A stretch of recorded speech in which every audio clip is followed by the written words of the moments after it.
السلام علیکم ورحمۃ اللہ وبرکاتہ رب اشرح لی صدری ویسر لی امری واحلل عقدۃ من لسانی یفقہوا قولی الحمد للہ رب العالمین آیت نمبر 6 ما آمنت قبلہم من قریۃ اہلکناہا افہم یؤمنون۔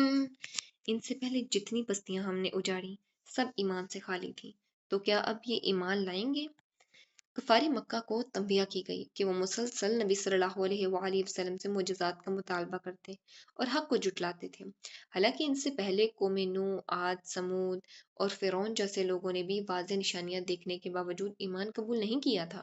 جب انہوں نے ضد، تکبر اور انکار کا راستہ اختیار کیا تو اللہ رب العالمین کا عذاب ان پر آ گیا اور ان کی بستیاں تباہ کر دی گئی۔ اس آیت میں یہ چیز سمجھانا مقصد ہے کہ صرف معجزات دیکھنے سے ہدایت نہیں ملتی اور نہ ہی معجزات دیکھ لینا کافی ہے، بلکہ دل کا سچا ہونا ضروری ہے، اس میں ایمان کا ہونا ضروری ہے۔ یہ آیت مکہ میں نازل ہوئی اس وقت جب کفار بار بار کہتے تھے کہ اگر نبی صلی اللہ علیہ وآلہ وسلم سچے ہیں تو کوئی بڑا معجزہ لے آئیں۔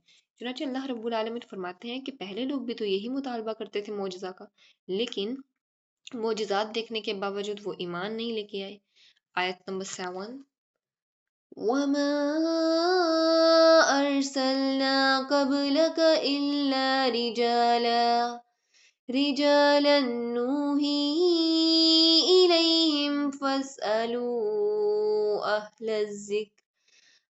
الذِّكْرِ إِن كُنتُمْ لَا تَعْلَمُونَ۔ تجھ سے پہلے بھی جتنے پیغمبر ہم نے بھیجے سبھی مرد تھے جن کی طرف ہم وحی اتارتے تھے، بس تم اہل کتاب سے پوچھ لو اگر خود تمہیں علم نہ ہو۔ اس آیت میں کفار مکہ کے اس اعتراض کا جواب دیا گیا جس میں وہ کہتے تھے کہ اللہ رب العالمین نے کسی فرشتے کو رسول کیوں نہ بنایا۔ اللہ رب العالمین نے فرمایا پہلے تمام انبیاء علیہ السلام بھی انسان اور مرد ہی تھے، جیسے حضرت نوح علیہ السلام، ابراہیم علیہ السلام، موسیٰ علیہ السلام اور عیسیٰ علیہ السلام، تاکہ لوگ ان کی زندگی اور عمل کو آسانی سے اپنا نمونہ بنا سکیں۔ اہل کتاب یعنی یہود و نصارہ کے جو علماء ہیں، کیونکہ وہ بھی جانتے تھے، تورات اور انجیل میں یہ اچھے سے پڑھ چکے تھے اور اچھے سے جانتے بھی تھے کہ پچھلے جتنے بھی انبیاء آئے ہیں یا گزر گئے ہیں وہ سب کے سب انسان ہی تھے۔ اس آیت کا مقصد نبی صلی اللہ علیہ وآلہ وسلم کی نبوت کو ثابت کرنا اور کفار کے شبہات کو دور کرنا تھا۔ یہ آیت مکہ میں اس وقت نازل ہوئی جب مشرکین نبی صلی اللہ علیہ وآلہ وسلم کی بشریت پر اعتراض کرتے تھے کہ وہ انسان کیوں ہے۔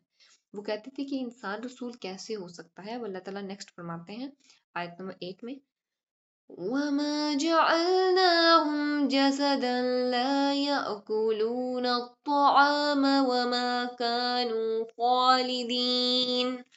ہم نے ان کے ایسے جسم نہیں بنائے تھے کہ وہ کھانا نہ کھائے اور نہ وہ ہمیشہ رہنے والے تھے۔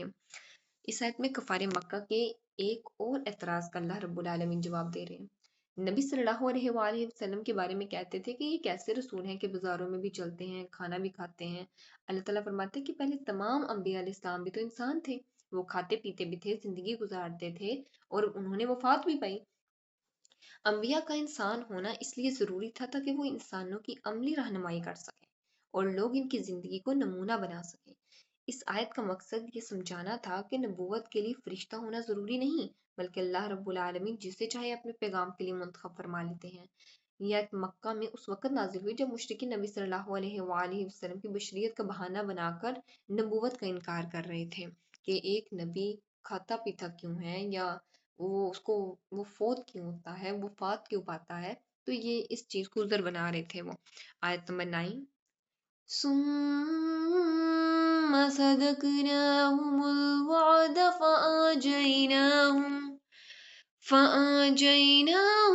ومن نشاء وأهلكنا